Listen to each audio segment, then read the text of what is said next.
लोकनाथ महाविद्यालय इतिहास सम्मान तरफ अध्यापक सीताकांत महांती को विदायकालीन संबर्धना।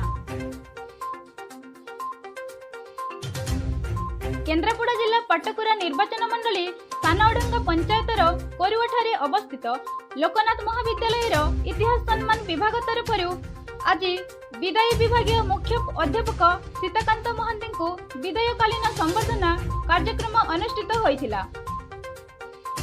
इतिहास विभागीय मुख्य अध्यापक क्षीरोद प्रसाद नायकों तत्वावधान अनुष्ठित सभारे लोकनाथ महाविद्यालय पाटकुरार अध्यक्ष प्रदीप कुमार प्रधान प्रभु जगन्नाथଙ୍କ निकटरे प्रदीप प्रज्वलन पर सभा कार्य आरंभ करने सहित सभा कार्य को परिचालन करथिले।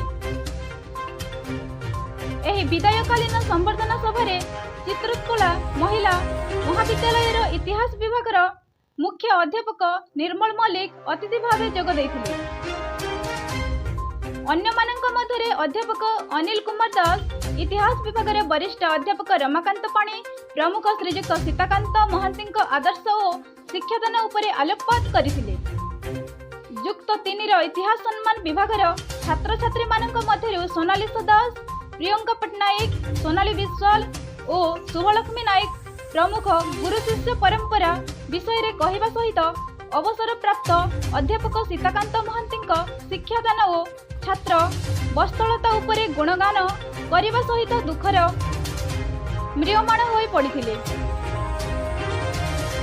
पूर्वतन छात्र छात्री मध्यरु भावग्राही दास, जितेन कुमार दास, डेजालिन सामल और रमेश डेथी इत्यादि सेमानंक वक्तव्य रखिथिले। केन्द्रापड़ा संबित कुमार नायकों रिपोर्ट ओडिशा भविष्य टीवी।